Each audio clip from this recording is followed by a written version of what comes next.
Welcome, everyone, ladies and gentlemen, to tonight's CEA Siege broadcast. We will be bringing you the two teams of NMSU and UOIT today. They will be playing Clubhouse and Coastline in their two maps, and they will be facing off each other once again in the Invitational League. So we're looking at a pretty good match today. I would agree. I haven't casted it in a while, but I'm happy that it's on a it's in a matchup that I think is quite interesting. See, both UOIT and NMSU are both teams that historically have played quite well. Hopefully, we'll have a close match today. Our first Yeah, map. and we've seen some pretty stellar plays from both teams as well.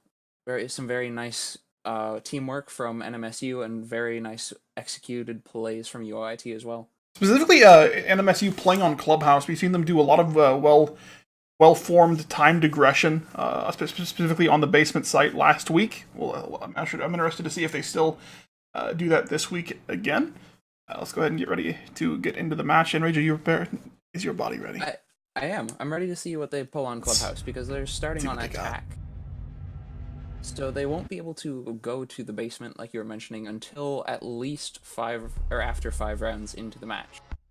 Which means that they will have they'll have a bit of a harder time since they don't start on defense. But they do get to ban 2 operators right in a row, which means that they won't have to worry about whatever operators UOIT bans on either side.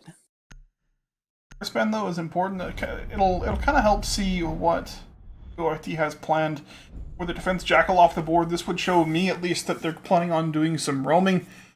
Jackal very good at countering offside play.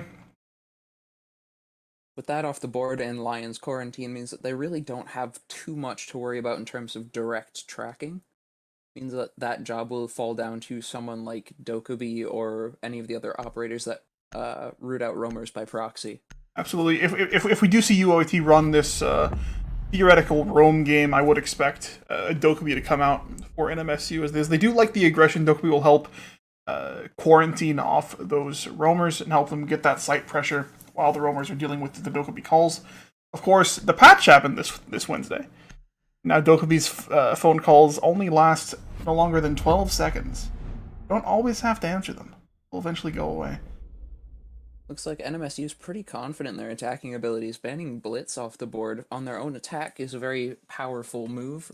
Shows that they're confident enough that they don't feel that they'll need to rely on any sort of shield play besides Monty if they need it.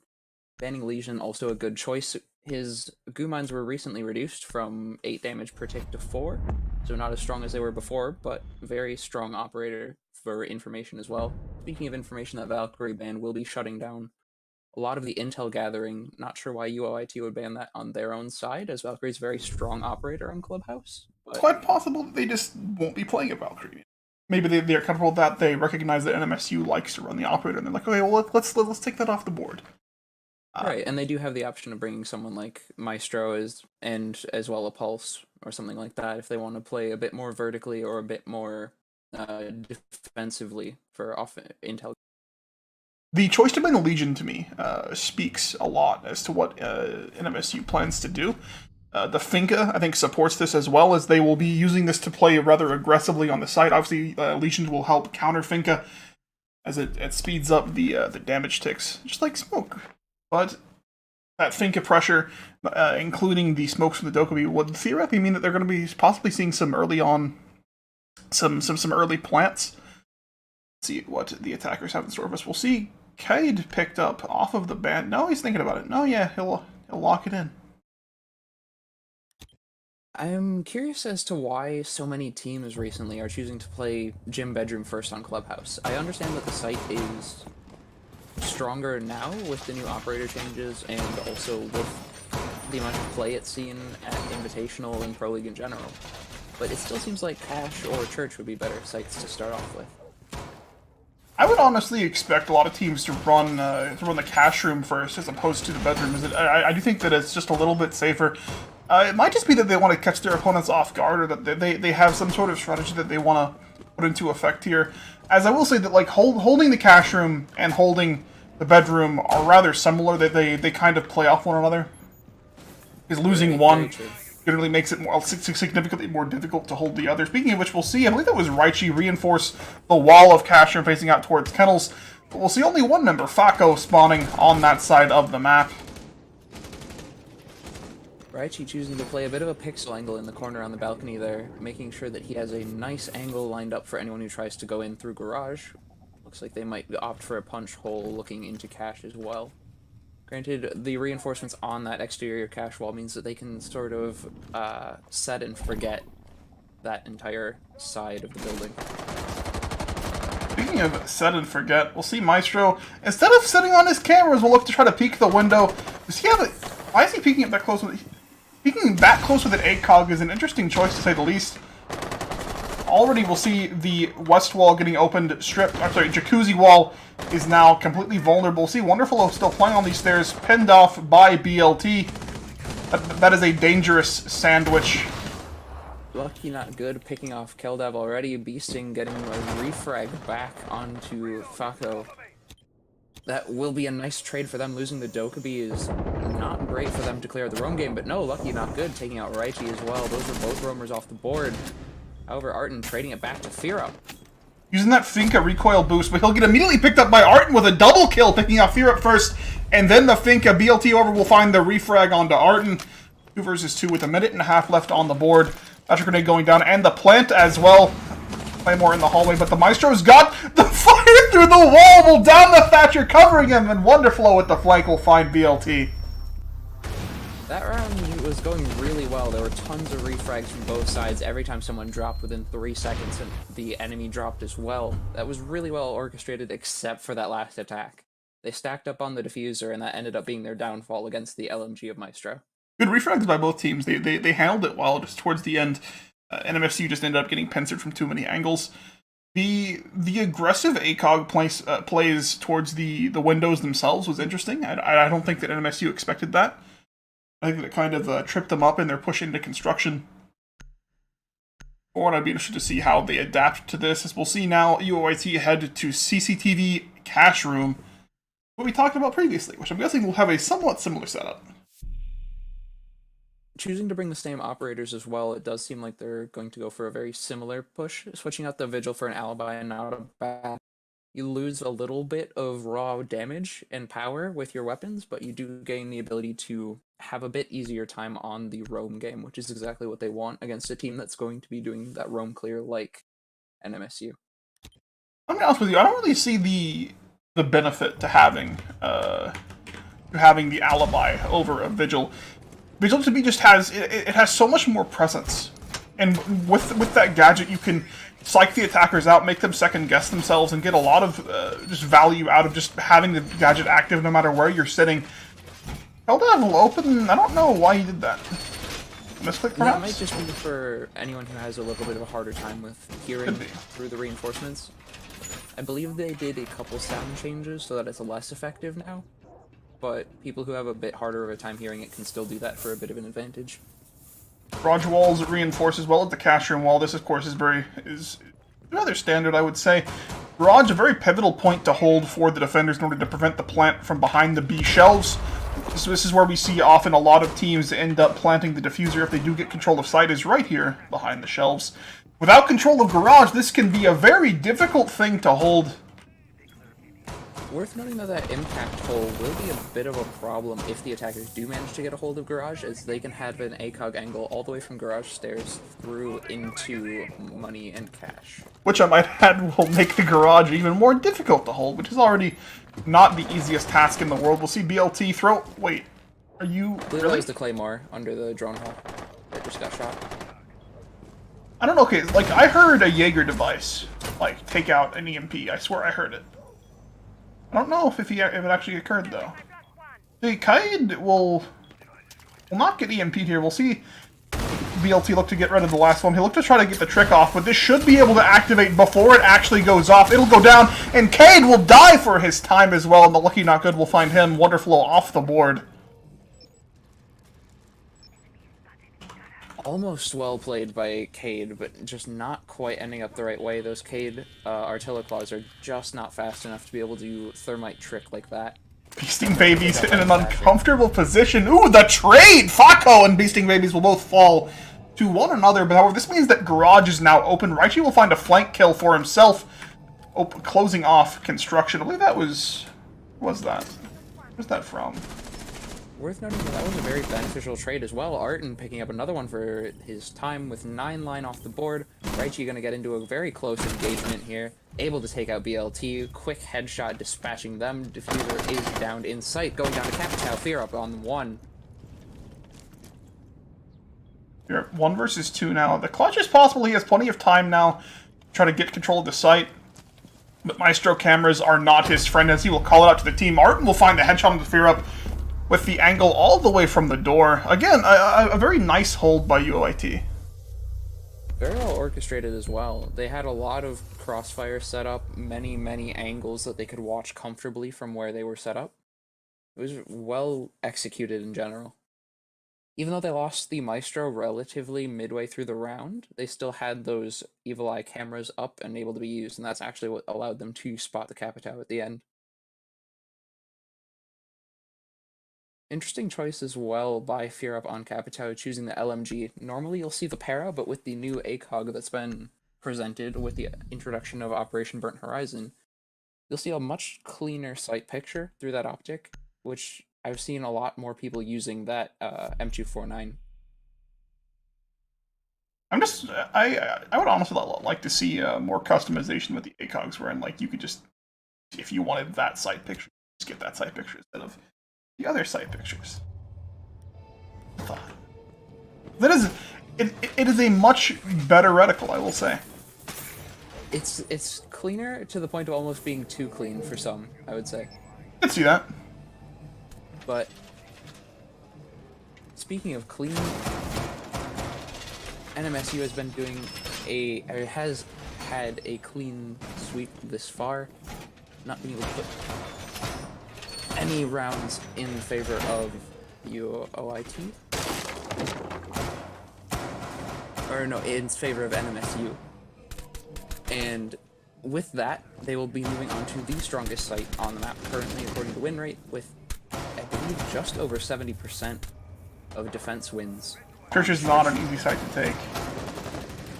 The taking of Church relies quite heavily on taking the hatch inside a kitchen or inside a bar. And having those both reinforced and watched from a vertical angle will make them extremely hard to actually push onto and take control of.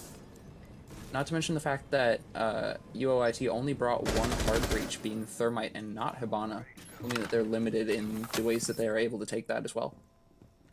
We'll see, already we'll see some aggression coming out from UOIT. We'll see Keldab play on the basement stairs. And Raichi playing above. My guy, you have a laser. He's going to be able to see that if you're not careful.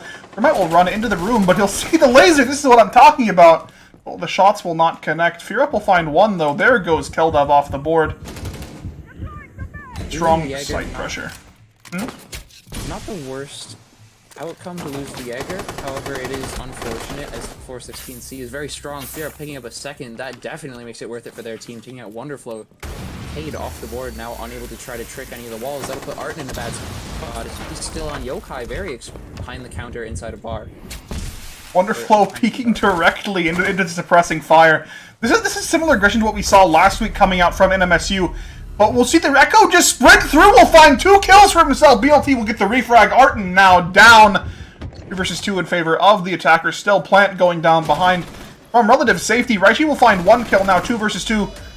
Plant down. Raichi, however, has a great positioning here to try to push the attackers off. Getting away a sound cue, but not enough. Raichi being able to pick up the headshot onto 1. That'll be BLT off the board. He only has 1 more to find, and if he wants to claim this round, instead going for the defuse, as you know his teammate is covering him. Lucky does not have the health or the time to really go for this. Raichi pulling out the defuser at the last second, but no, able to pick up the headshot onto Lucky. That round will go to NMSU. Unfortunately, he is not lucky or good this round. He will fall. Raichi with an excellent retake, playing the flank, just barely beating out BLT on the reaction. Lucky just kind of didn't seem to know what he wanted to do there towards the end, just peeking in different directions, not committing to one fight or the other. But again, Raichi pushing in for the flank instead of pushing in just with his teammate from the same angle really made a difference there. The attackers have to worry about more than one angle, and it worked out very well for them in the end. That round turned quite quickly from being in favor of UOIT or in favor of NMSU to being in favor of UOIT as well. last week we saw when NMSU played ASU. They did a very similar attack onto the basement, which actually worked very, very well. It completely shut out ASU within about a minute of the match starting. This time we saw that instead of it just being more of a roll, it was UOIT was able to react to that and the flank coming in from Raichi. But I'm guessing that was from a hatch, as he did come from, on my screen at least, from the armory itself. Just completely ran them over, as well as the Echo just running through the breach. I don't think any of them expected that to occur. That's unfortunate as well. They had quite a nice sightline set up on the church site. However, Arden playing just out of the sightline of Thermite allowed him to escape with just that sliver of view being obstructed, which allowed him to get that double turning around behind with that bearing knife. I'm interested to see where Keldev ends up putting his welcome mats. I believe we did see one get put down in the training room. Yep, this is where we saw the Thermite try to plant last round. Sorry, last time they tried to attack this site. We'll see if they fall for it in this round now, right? I believe Keldev still has 2 left, though. I know he has 1 left now. Where did he put the other one? It's for science. Oh, there it is. That makes sense. We saw NMSU look to push for construction last time they attacked the site again. They seem to like it. They seem to like pushing for construction just about every round that they play on the upstairs. Of course, being a very strong place to hold as it does cut off the rotation between the 2 halves of the upstairs. I'm curious as to how UOIT is going to spread out their roam clear, or their roam game as well. It's like Paco going to be trying to get a very aggressive push on Ash, being away his position a lot with the sound of that breach charge going off. Raichi not getting blinded, but he also doesn't see it, but it's okay because Keldab is able to pick up the frag regardless. I don't really see what the objective with that was. The Ying pushed in by herself, essentially into the unknown, and just got picked up by Keldav positioned. It was needlessly aggressive, I agree. I like the aggression. Like, early aggression can be very, very strong. We've seen NMSU do it with quite a bit of success in the past, but that just seemed like it was just aggression for the sake of aggression. It seemed like they were just kind of upset that they're not able to get the early picks in the rounds, and they're just trying to force that to happen. But UOIT is playing reserved enough that they're not risking their roamers as early in the round normally. Nice teamwork. Wonderful will give his ally a way out of the construction office. He will move back away. Pinned in that room, at least as far as BLT knows, by Thatcher's gaze. Fearup will now push up the main stairs. Wonderful, however, is ready for it. He's going to be looking down at that angle, and ooh, the early headshot. There goes Fearup. And Ash off the board. He found the hitbox, ladies and gentlemen. He did it. Raichi will find lucky not good just jumping in the window. I don't really understand what NMSU is doing at this point. They've played much better than this in the past. And we'll see, again, 9line and BLT just by themselves. They seem to be getting a little bit... I don't want to say tilted, because I don't think that they're making incorrect calls. They're just not coordinating. I would agree with that. It may just be like they didn't expect UOIT to do as well on their map, and it's thrown them off just a little bit, which it could be entirely the reason why. I could definitely support that. It's important to them to just try to assess what they're doing and try to fix the problems, because like that Ying push could have been devastating if only he had some backup. Right, sending one more there, or sending in a drone ahead of time to try to gather at least a little bit of intel, so that at least you gained something, would have been much more effective than just sending in the Ying and gaining nothing and losing quite a large amount of utility. I'd also like to point out that on UOIT, like, obviously, there's 6 kills, there's some 2 kills, but overall, everybody is participating together, they're working together. We saw the teamwork in the last round helping the Doc get out of the office. UOIT is playing like a team, which I think is making the big difference in this matchup, because NMSU has the individual skill, we've seen it before, but UOIT is using that team play on top of the individual skill. Absolutely. Even the people that have less either have points from being able to help with their gadget, such as mute or echo, but also they all have assists. Everyone is participating on the board in one category or another, which means that regardless of what the outcome of the round is, everyone is doing their job to a certain extent. The same can't be said for NMSU. The mute pick is interesting. I don't know if they'll expect that to come out. I will say that, like, overall, we've seen NMSU do some droning. This play from Wonderflow could simply just be to try to hold the construction, the garage stairs. Because you could deny the drone information by that avenue. Is that a mute with a shotgun? That's a mute with a shotgun. With the introduction of the SUV-11, I've been seeing it more, but it's still rather commonplace to see the MP5K. And like I think one could argue that like mute is obviously a very strong operator at denying intel, but at least for cache room, like having those smoke canisters to prevent the B plant would also be very, very excellent. Right. In addition, maybe swapping out a Frost for a Bandit just to be able to trick the cache wall can make that site something to slow them down. Breachers. Right. It may just be that they've decided not to bother with it because we have seen NMSU bring a Thatcher every round, now on round 5. But still, having some sort of deterrent obviously would make a big difference. We'll see Wonderflow finally put down a gem. This will slow down the push just a little bit, but the EMP will go down. 9line expecting a bandit trick will not, however, have to deal with that. Fear Up will get a refrag on a kill. That is lucky, not good will fall. This is the teamwork at least that we looked for in the previous round. Refrag coming out very promptly, but that is Vigil and Frost off the board.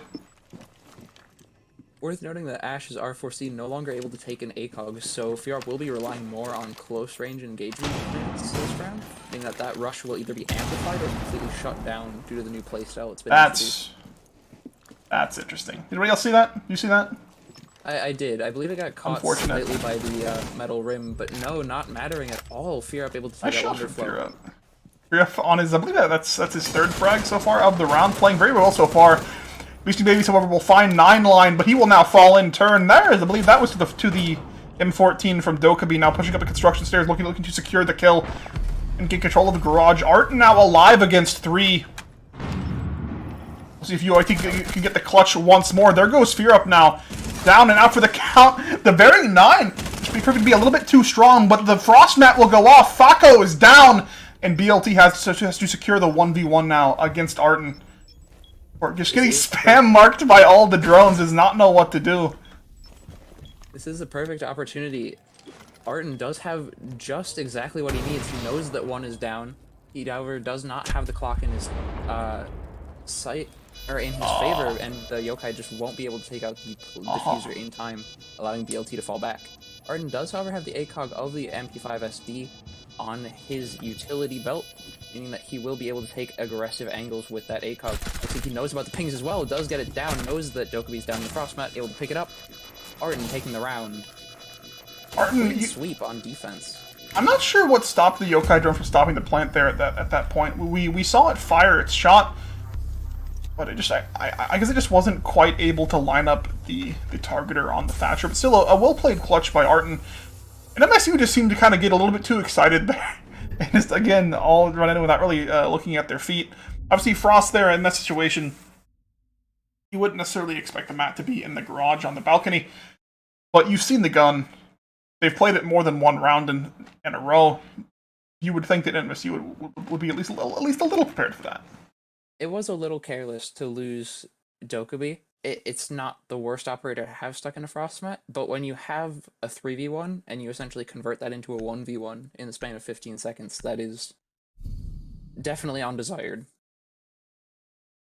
The attack was definitely an improvement over the last rounds that we saw for NMSU. They actually had some teamwork with that push into the master bedroom. Europe was able to use that to convert 3 kills for himself and was able to try to get some sight pressure from that point. But Arton just proving to be a little bit too elusive to be able to wrap up the kill. Going into the side switch, currently 5-0 in favor of UOIT. Yeah, interesting to see as well is that a very smart 6 pick from Wonderflow, choosing to opt from Zofia onto Twitch. With bringing a Mira, especially on a site like Cache, if you lose your Mira window watching into servers, you lose most of your site control. It also just makes the A site even more difficult to hold, as that sight line that once gave you an advantage just becomes a hindrance. Wonderflow doing the smart thing, not wanting to get his drone killed, just chilling out outside, waiting for the round to start. as early on the defenders will be looking for it, does not want to lose that shock drone without at least getting some sort of value. This would imply to me that we'll be seeing a mirror window facing out towards construction. Let's see if I'm right. Thinking about it. It's been done before. It's not necessarily the most effective. If you're able to have a very solid hold of stockroom and any sort of entrance into the upstairs from the stairs that lead from it, it's a good angle to hold. Or interesting to go for the iron sights on the R4. I feel like somebody forgot that the ACOG change happened. Oh, getting a nice pick onto Fear Up as well. Fear Up just not quite realizing that there would be an Ash in the building that early into the round. 9line though, creeping up from the garage. I don't think that Arton knows that he's here. Drone will come up the stairs. I don't know. I don't think Arton's drone saw the Jaeger. Arton just a sitting duck around the corner. There he goes. Nice flank from 9line. Getting the delayed refrag for his teammate. The garage walls, however, are not reinforced. However, it doesn't look like anyone on the attacking side actually has the utility to breach that open. I believe Thatcher took a Claymore this round, and Twitch took one as well. Oh, no, Thatcher has them. Let's see if Twitch has. Yeah, Twitch also has breaches. Interesting choice. Honestly, might be a little too much breach. Because the Kelpath has them too. Is that 9 breach charges? That is, yeah. I mean, technically 11 if you count thermites. Home renovation team really hitting it off here. They really want to make sure that this goes through. I just want to comment on this. Beasting Babies has lost both of his thermite charges without being able to breach the cache wall. BLT will find 2 frags, Wonderflow and Keldav falling in construction. That is also Diffuser completely out of position. 9line now coming across for the flank now in Master Bedroom. 2 versus 3 goes to a 1 versus 3. Beasting Babies last man standing, trying to beat out the bandit. But the shots are just barely not there. 9line looking for the flank now, possibly just trying to threaten it. Make the thermite second guess himself. Wanting the kill, look to jump in. Will shoot his teammate's drone, giving his mission away. 9line just biding his time, hanging out in the corner. This is a rough spot for Beasting Babies to be in as well. I mean, a 3v1 is already rough enough, but facing off against 2 ACOGs and not checking your corners as well. Just pressured from both sides. This is not a spot that anybody wants to be in. Well played by NMSU this round, not overextending too much, not giving that away. Not getting too greedy. Despite the early hiccup from Vigil getting caught off guard. It did throw off the round, but yet they still managed to pull that back. Very nice job. Held it well. It does seem that the NMSU is starting to get warmed up in regards to their teamwork now, which is nice to see. Seeing refrags, seeing 9line with the flank, which for those of you that did not see the match that occurred last week that NMSU played, 9line was no longer just hanging out on the camera. That's actually worth noting as well, is that the camera work has still been quite good from NMSU, even though they're spending less time on them. They had the spots going down, they had marks on the board, and they were still doing a good job of making sure they had a good amount of intel to work with. What about the camera work on the stream? Well, I mean, that's always good.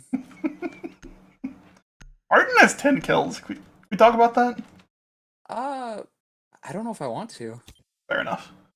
Arton's been a monster. Arton, you're being censored. Stop being different. We're deleting the VOD. Arton's just been...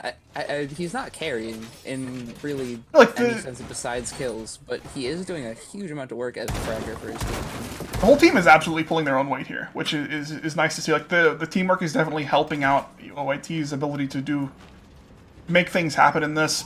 We'll see NMSU go down to the most favorable side on the map. Something that we saw a very strong retake come out from UOIT. Let's see if they can take the site as well as they can retake it now.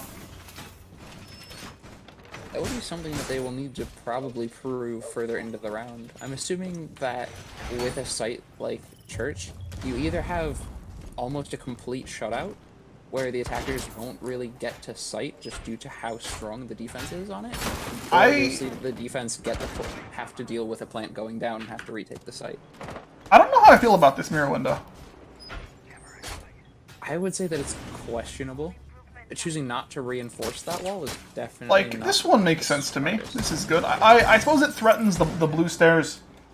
But it feels too weak to me from the bar hatch, from this push down from the main stairs. But again, we'll see how well they're able to handle it. We'll see how well it goes.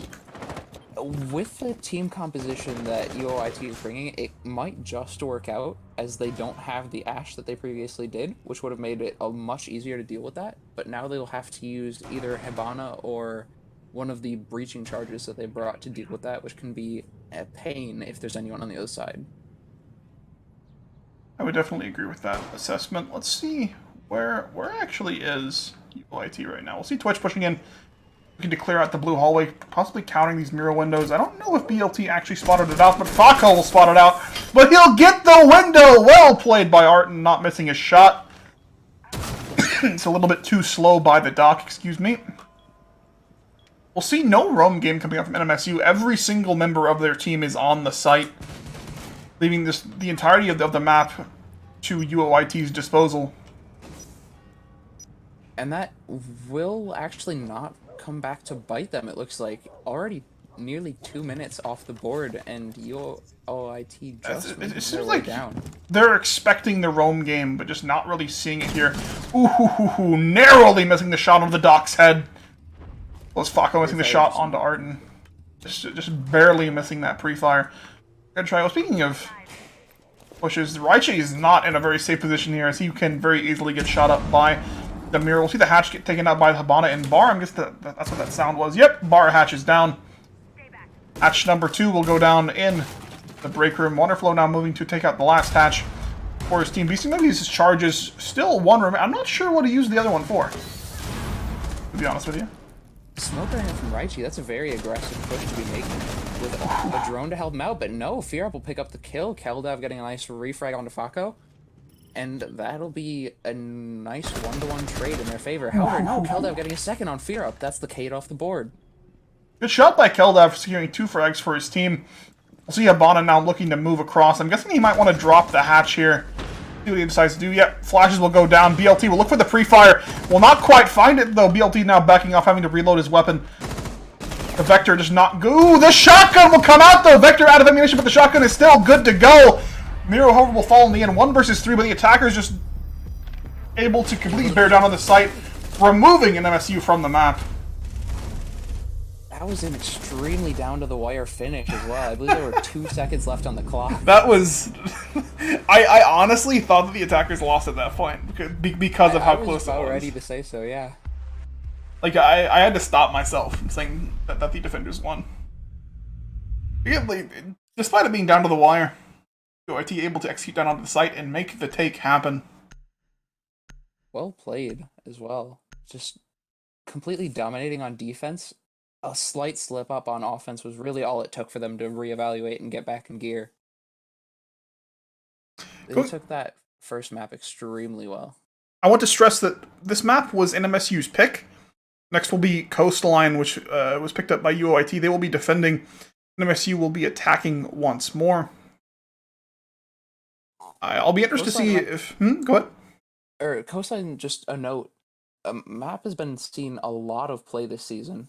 A very large amount of play, especially compared to previous seasons. It's the new Oregon. It is. It really is. It's just been coming out with a vengeance, and I feel like it's just due to the fact that it's not new. It's been out for almost 2 years, I believe, if not 2 years. And it's still a solid site. It's also one of the most, I don't want to say most balanced, since 2 of the sites really aren't all that viable currently.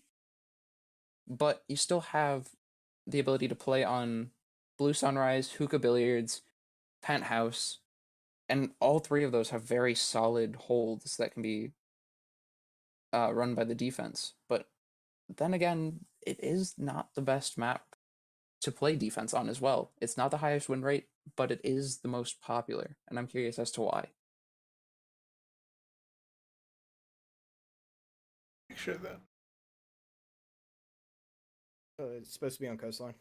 Ladies and gentlemen, we'll hopefully see NMSU play a bit better in the next map. Well, with better teamwork, to clarify. We will be right back.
Welcome back, ladies and gentlemen. We will be moving on to Map 2, bringing you NMSU versus UOIT. Previously, UOIT took Map 1 on Clubhouse. We will be starting Map 2 on Coastline. UOIT's map pick here. They will be starting off on defense, the generally favored side on this map, although it's very close 50% win rate. So, without further ado, let's get started. Coming into the ban phase here, I believe NMSU will have the middle two bans. UOIT will be on the outside. First ban being one of the most important, just setting the scene for what we'll be seeing this match. Alright, continue. Looks like they're having a bit of trouble deciding on what they want to ban first, taking a bit more time on the clock trying to figure out just what will give them the most advantage to not have to play against on attack. I would guess this might be a possible. They're trying to find a way to target ban what NMSU likes to do. No, they'll just take the Jackal off the board. Jackal makes sense. Jackal's a very strong operator, especially on maps like Clubhouse and like Coastline, where operators tend to like to move around the map. Especially with Jackal being released on the map, his kit tailors especially well to the overall layout and design. With his not really recent, but increase from 5 to 8 meters on his Inox tracking, that allows him a lot more flexibility as he can now scan footprints from the outer balcony of the courtyard on the roof. See the Twitch ban coming out from NMSU. This is definitely this has got to be a target ban. I would say as well. I would definitely agree with that. UOIT played Twitch on Arton those first 2 rounds on attack when we last saw them on Clubhouse, and it was extremely effective at taking out any sort of mirror windows, any sort of plant denial. And speaking of plant denial, NMSU choosing to ban Echo, one of the stronger operators on this map. So essentially, NMSU's goal here seems to be to target ban Arton. I'm curious as to see whether or not that actually affects Arton at all. UIT choosing to ban Mira. With the Twitch off the board, the mirror ban kind of makes sense for when UOIT has to attack. But with them defending first, the mirror ban is interesting. It's possible that they just don't have that as part of their strategy. But Mira is a very strong operator for defense. Right. And speaking of that setup as well, choosing to ban Mira means that they won't be playing Penthouse very often. We've seen it be played less and less with the new meta changes that are coming out, with the favor switching to be more Hookah and Sunrise. Penthouse has become very difficult to hold. And choosing to ban Mira does play along with that. It'll make it so that NMSU won't be able to play that site very effectively as well. Looks like the team composition from these two overall not changing that much as well, just choosing to opt for a Legion. Wonderful. Taking the mute. So the mute on this map tells me that they want to try to play a bit off of the site, but just not. This would suggest possibly playing upstairs, for example. Downstairs, for example, to hold Hookah Billiards. This is that little bit of extra information denial to help out your roamers is quite strong. Pulse is an operator that I would like to see on this map. I think that he's very underrated in today's meta.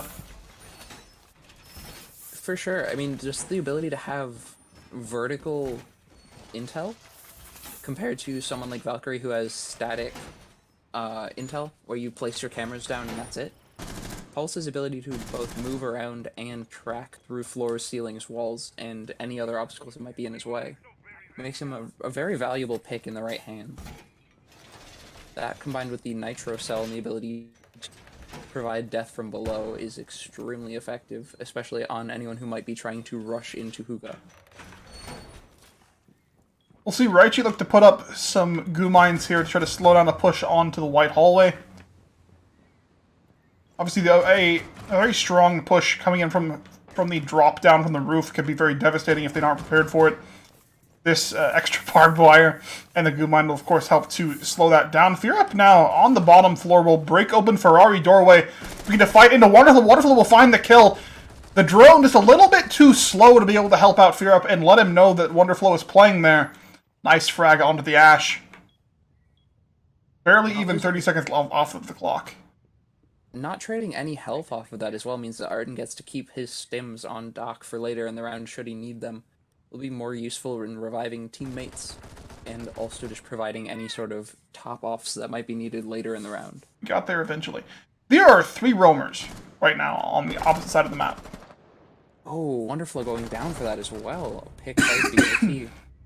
Excuse me, Wonderful will get refragged by BLT. The bacon sandwich, a little bit too strong for Wonderflow. Kelev, is he doing what? Yes, he is. Okay. I mean, I guess. I want to say that it's a good idea, but if they have a drone, he's going to be picked off very quickly. Arden playing a dangerous game. There's no reinforcements on the wall that he's trying to hold. Means that he could just very easily get wall banged if NMSU gets aggressive. Ooh, that's a thing that I saw through the wall. That is an open wall. No, it'll get Maestroed? I'm guessing it got... No, it'll just get shot by Raichi. I'm just blind. That's okay. Raichi will deny the Thermite. They're just a little bit too late to get the kill. Thermite now running all the way across the map, back up the white stairs. Finding the camera, denying that bit of intel. That will, of course, announce his position. Raichi now lying in wait. He got the Thermite charge. Now he wants the Thermite for his time. Tony as well, the Arden going to be playing on that staircase, able to pick up Lucky. That will be the Thermite off the board. No longer able to try to hot breach into any of the walls that might have given them a bit more of a favorable advantage. Okay, I'm going to go ahead and say that Keldad's angle didn't... this doesn't count. At this point in the round, it's a very odd chance that any attackers are still outside, especially playing on the VIP balcony.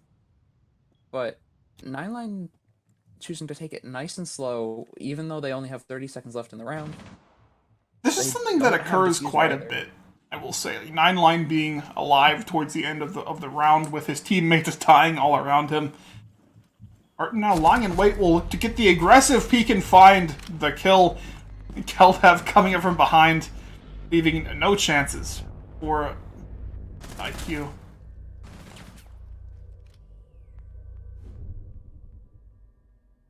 And that was a well-played round as well. Just really solid refragging potential. Every time that anyone on NMSU tried to make any utility go on the board, it was either taken out or the operator themselves was taken out, which is unfortunate. They tried to take that pretty quickly and with a bit more cooperation and teamwork than we saw previously, and it ended up actually netting them more losses, as anytime they sent in people together or tried to combo utility, either it wasted both of the utility or it killed both operators. Choosing to play a little bit safer this round, going with the frags from Sledge as well as the soft breach capability, as well as Blackbeard, not going to lose any fights to the one-tap headshots. Blackbeard's an operator. Blackbeard is an operator that exists. I've elected not to complain about Blackbeard. That's okay. Arden likes this doc. Arden likes this doc a lot. I feel like Arden is kind of the embodiment of 92 Dream Team. They target ban his ops, he gets put on doc duty. His purpose is to stim himself and get kills, and he's been doing exactly that. And I mean, hey, it's whatever working works. for them. Yeah, So. whatever works. BC Baby's also playing quite well so far on the Maestro. I think he's a bit of an underrated character in this story. The intel provided by his Evil Eye cameras, as well as just the potency of that LMG, done quite well. He's trying to get a vault up onto that sink to be able to place down his Evil Eye. Gonna have a little bit of trouble, a little bit of slipping and sliding. Someone must have forgotten to get rid of the soap on the counter, but able to get the Evil Eye there again. It's not a camera, it's some dishes. Don't worry about it. Yeah, I mean, hey, you know what? Sometimes you need to sear your steak just a little bit more. Don't worry about it. Maestro's got an Evil Eye for you. Okay, now all I can think of is just like Maestro being Gordon Ramsay. It's raw! It's raw! It's a raw! Alright, I'm done. Alright. BLT trying to make their way up into Penthouse, trying to get some sort of pressure on the map, instead gonna go up onto the roof. Smart call. Don't know if they actually have any intel on Raichi being inside of Oh, there's the drone. Yeah, they'll spot out Raichi. I don't know if they spot out Wonderflow, though. That's one man, but not the second. Wanting that shot in through the bathroom. Ooh, narrowly missing the shots. Oh, Raichi just caught off guard. Doesn't seem to know, but no, Wonderflow getting spotted as well and picked up through the wall. Nice headshot. Nice tracking by Fear, predicting where the mute would end up going. But the shot from behind the bed, forgetting that Raichi was up there too. There goes Fear off the board, getting the trade. Pistol out now. There goes the second kill. The headshot on the BLT. What is happening? Frag by Fako in the end, but that'll make sure that the trade happens for his team. Thatcher and Sledge both off the board. A little bit of a close call with that breach charge, almost doing some damage to Fako, but no, going down to Arten. Arten's dock is just not going to be shut down that easily. Vertical gameplay, not a problem against that ACOG. Unfortunately, Blackbeard does not have little shields on his feet. That would be an interesting change to the operator, but alas, not one that we'll be seeing soon. Lucky Not Good trying to get a little bit of movement closer to site, however, doesn't seem to know that Keldav is lying in wait inside of Sunrise. That sound cue from the exothermic charge might spell the end for Lucky, but no, it looks like he's aware just in time, able to get some pretty fires some shots onto Keldav. Keldav doing the same as well. Shots ringing out through the wall, doing quite a large amount of damage to Lucky. Thermite is not in a place that anyone would like to be, just getting shot at from so many angles, now trapped in blue bar. Claymore down, possibly wanting to move back around, go for a different area of approach. The wall is open now, that will be in their favor.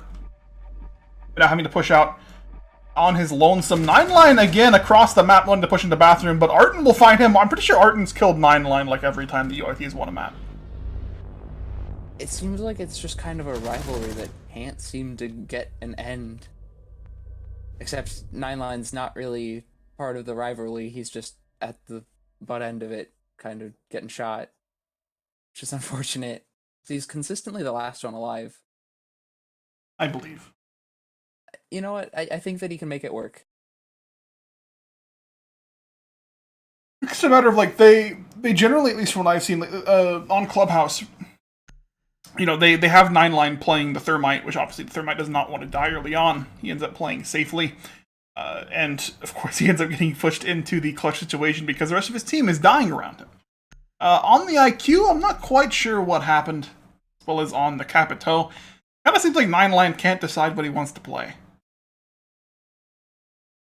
Not quite able to find the spot where he feels that he's doing his best work. Ben switching from the IQ, Dokkaebi, really just kind of trying to figure out and see what works. And I'm not quite sure, for NMSU's sake, if that's the issue that they're having. I'm not really sure that their operator picks are leading them to these defeats. I think it's just a bit better coordination from NMSU. I think there's also just a matter of, like, NMSU seems to be playing operators that they're comfortable with and not necessarily that they need. Like for example, like Sledge, you could argue that Sledge is good for vertical play, right? He's able to open up the wood floors. He's able to clear out the upstairs by making new areas of approach. But you expose yourself so much by using that sledgehammer as opposed to just playing a buck. You know, just having a second gun that does your opening for you. And if someone comes out from behind the hole in the wall, you got a shotgun. Even Jackal in a situation like this, had he not been banned, would have been a very nice. Was that a spawn peek? Raichi getting a spawn peek. That had to have been a spawn peek. That was a spawn peek. Good night, sweet prince. There goes Fear Up. That has to be at least a little tilting. I'd be mad. I mean, you did lose two, or at least one set of frag grenades. That'll be two of them off the board. However, they do seem to have two more on Finka. I mentioned Lucky getting lit as well by Arten. Oh, Arten being the sneaky snack, getting just a little bit too greedy. There goes Lucky's frag onto him. I don't know why Arten was so determined to make that happen. I talked before about how Arten has killed 9-line so many times. I believe this thing can be said for Raichi killing Fear Up as well. Don't people open? Seems to be the general play of the round for that to happen. I really think that NMSU has a full plan here. We'll see Fako look to push into the bathroom. Missing his shot. Keldab will find the frag onto Fako. There he goes. 3 versus 4 now. MSU starting to lose their steam. Wonderful lying in wait.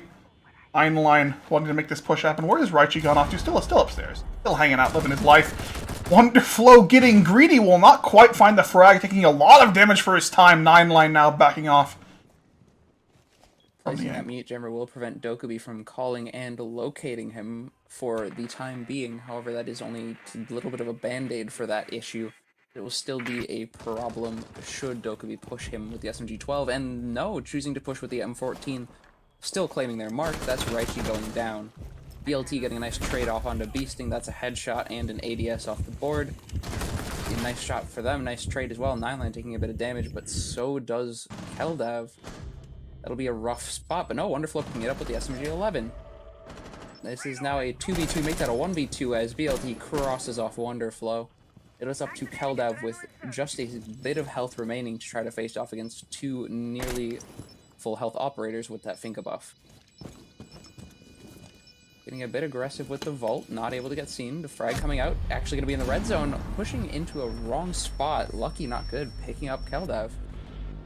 Again, playing the angles carefully, not getting too greedy, and MSU will be able to secure that for themselves rather nicely. Unfortunately for UOIT, they just had 2 members that just did not have the HP in their favor. A good execute on the site towards the end, despite the early losses for NMSU. And going into round 4, we'll see. We'll now go to Hookah Billiards again. We saw UOIT do quite well on that site earlier. Now see if they're able to maintain this quality of play on the site again. Finka, I don't know how... I honestly don't think I like the Finka. As much as I don't agree with it, the health buff that it's giving them alone seems to be worth the loss of other utility. I suppose. Just due to the amount that normally their NMSU loses their trades by maybe 2 or 3 shots, just not being able to line those up. That extra health gives them that extra bit of time that they might need to hit a headshot. Is it a crutch that they really shouldn't need? Yes, but it's working. I mean, I don't necessarily. I'm not necessarily saying that like the thing is a crush that they have to rely on. I mean more so that like I don't know if that operator slot could be occupied by a different operator that could be more useful to what they like to do. I agree. I think that it's sort of a fix that they came up with on the fly. In all honesty, it seems like something that would just be, hey, we could use a bit more health. Let's run Finka. Or we're having a bit of trouble with the gunfights. Let's run Finka. We need some extra frags. She just accomplishes that little bit of everything that Zofia kind of offers at the same amount that makes her useful. Oh, dude, I love better Ash. Well, with the removal of Ash's ACOG, that might actually start to become the case. However, Fearup's still choosing to run Ash regardless. We'll be making a quite quick push up near the building. This time we'll be choosing to drone it out first. Wait. Choice, okay, no, okay. BLT's I thought BLT was out like here. That makes more sense. Keldav getting aggressive again. I'm sorry. Raichi getting aggressive again will not quite work out this time. Keldav's still trying to make this bathroom thing work, and I'm not quite sure how I feel about it. We've seen it work in the past, if just a little bit, to deny some time. And almost a minute off the clock as far as this round goes. They will need to burn quite a decent chunk more time if they want to make that roam game worth it. And losing Beasting Babies, especially on Maestro to Fako this early in the round, means that you won't have those Maestro cams for 2 minutes. Keldav picking up a nice refrag onto BLT, as Arton picks up another onto Lucky. Good timing there, evening out the round just a little bit. Arton does have those stim pistols to give himself a boost if he needs it. Going to do exactly that. Looks like they have the diffuser down and they know it. They know that they have to push up onto Hookah Balcony to be able to retake that diffuser. That'll cut off some sightlines that they need to watch for later in the round. Fako kind of has a good hold on the site now. He can get the plant off on the A-bomb, but the diffuser's just not there. 9-9 will retrieve it and look to move back towards his teammate. Wonderful, however, will be here to hold the cross. Flank being guarded by Keldav. Not quite the way we'd like to see. Ooh, the shot from Fako. There goes Wonderflow. losing the gunfight. Now, an even stronger hold on the A site will start to materialize for NMSU. Arden will try to hold off Fear Up on blue stairs all the way in Hookah Lounge. There goes the smoke. The plant will soon follow. Falco looking to make a push in and through the smoke. Plant going down. Keldav on the flank. There goes Fear Up, however. 2 versus 2. The plant still going down. Arden's shots through the wall will not quite connect. It's not able to see where the attackers have gone. Looks like Keldav trying to hold an angle off into Aquarium, trying to make sure that no one tries to rotate out that way for a long angle, but nope. Fako going to be trying to hold very close to Bomb, while his support from 9 line is actually held above the door as a last resort. Good shots coming out from Keldav will be able to take out the Thermite. Knows that there's one more to look out for. Does see the tip of the head, but not quite fast enough to react. That'll make it a 1v1. 9 line just barely exposed, and no, Arden going to actually go for the defuse. Oh, he can't get it! To see it. He doesn't see him! Oh my god! That just happened. Oh, such a good play from Arden. That just a happened. pixel away. Yeah, just a good read by Arden, recognizing that Cavito couldn't hit him. Damn. Even with 7 seconds, he just couldn't repel upside down that fast. Not sure if that was just a bit of nerves getting to him, or if that was just how long it took to get off that rappel. Ended up actually being their downfall that round. I will say that I feel as though NMSU kind of starting to get UOIT's number. They've begun to handle the playing off-site just a little bit more efficiently. They've been able to deal with the site pressure, utilizing that Capito to remove Beasting Babies from his hiding spot behind the bar, for example. It worked quite well in their favor. However, not see a Capito this time. An interesting choice, as it did work out for them quite well previously. We'll see a Clash. That's different. Yeah, it's... We've seen Clash a little bit more with the SMG9 being buffed to full auto instead of burst fire. But Clash is still not necessarily the most useful operator to bring. Granted, putting Clash in delivery can make a big impact, being able to shut off that very, very quick plant. And the turtle strat, where you can switch the shield to your back and crouch while doing a 180, can be rather effective against people who don't know how to play against. But I'm not sure that NMSU is that team. See what they end up executing onto the site. Raichi going upstairs? Really? No? I want to know where he's going to play. I'm very curious. Looks like gonna play towards roaming Clash. Alright, well, it's happening new every day. I Looks mean, like I guess we'll see. Does seem to hear the door breaking. Is gonna know that there's attackers outside on Hookah balcony. Will call out that info to his team as he can sit tight and not have to worry about getting shot because of that CCE shield. However, BLT is moving around behind, trying to get some sort of angle set up. Does have to be careful though, because Keldav is playing just behind, able to rotate onto VIP. No, Falco going to be trying to pick a fight early on. Does actually go down to Keldav. Falco narrowly missing the shot. Ooh, nice pickup from Keldav. That's Diffuser as well. Diffuser as well. I don't know if he saw it though, to be honest. The housing on that reflex just might have covered it up if they didn't spot it earlier. Looks like Raichi is aware that they're still lucky not playing out on the balcony, and does seem to hear shots from BLT ringing out from inside of VIP as well. Keldav going to be trying to hold an angle through the wall into Hookah, not knowing if there's someone there or not.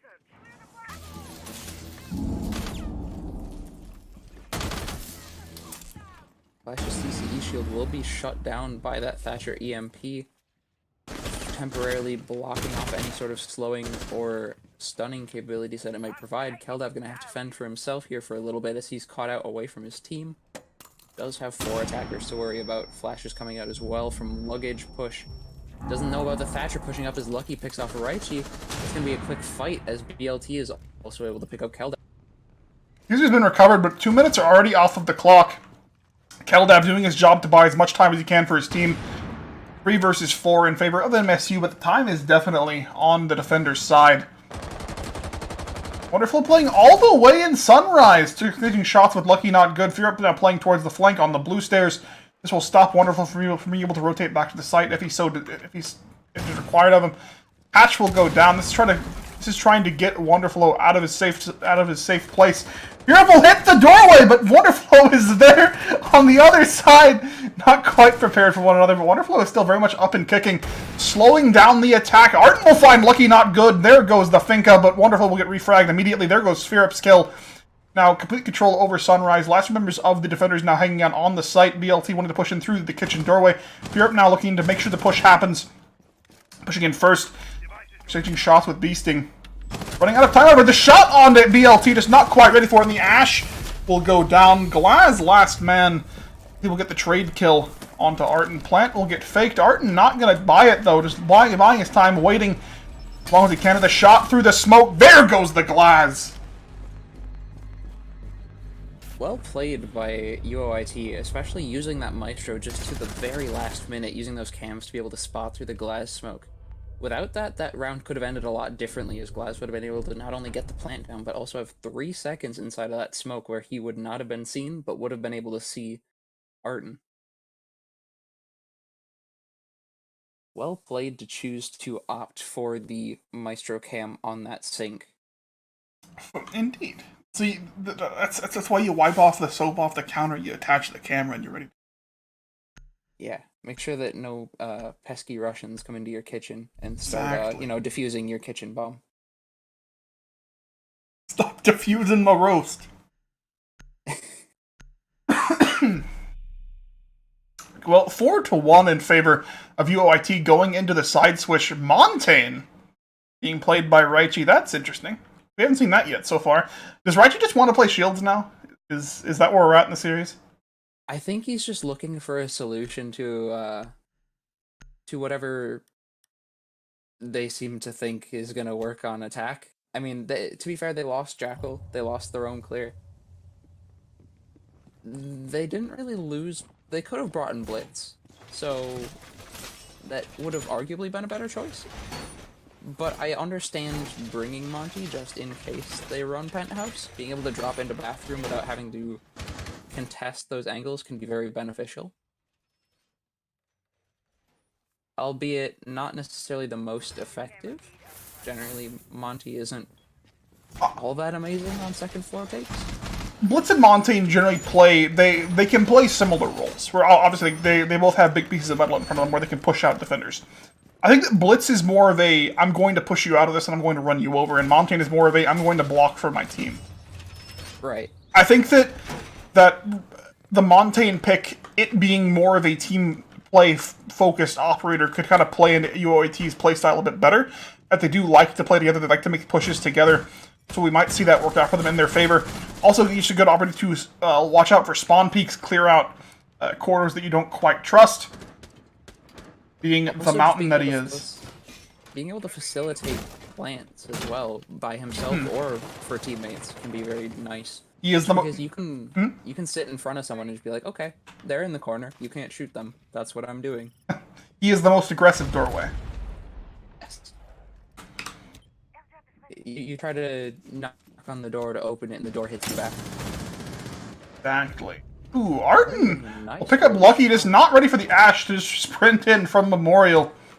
Baco, I guess, just wasn't watching the angle at the time, or just wasn't able to call it out fast enough, but that's a nice push. Well timed by Arden. Baco wanting to play towards the doorway now, trying to catch the Ash off guard as she looks to peek in here. From Memorial once more. Worth noting that the Legion off the board this early into the round means that there's only a maximum of 3 goo mines available, and one of those is already hit by Ash, who's already had the ability to pull it out. There's 2 viable goo mines left at max, so really not much to worry about in terms of plant denial. Fear Up got team killed! Oh no! Kill that fights 9-9 win! No! NMSU, no! And Raichi will aggressively walk at BLT as the sandwich is by himself. Baco now alone in the B site. Speaking of sandwich, BLT actually getting sandwiched himself between 2 operators. Keldau picking up Fochko, that round could have gone so much better for NMSU. It is everything just went bad, just went terribly in such quick succession. Like, that I don't even I want to say it went south way too fast, but honestly, I don't know. That was rough. That was very rough. It was a little rough.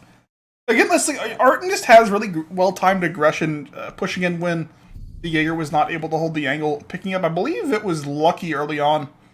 They just starting the dominoes falling. Obviously, the later team kill from 9-line onto Fear Up did not quite help. I'm sure that NMSU will try to adjust here. It's important that NMSU does not tilt themselves, as they can still very much secure this map. Defense does quite well on Coastline if you're able to hold the site and buy as much time as you can, as we've seen UOIT do to pretty great effect so far. See whether or not they can make that happen, as we are on match point right now for UOIT. Yeah, if they end up winning this round, they will have taken both maps 6-1, which is nothing to scoff at. It'll be excellent for their round differential, absolutely. I'm actually not sure where UOIT is on the standings right now.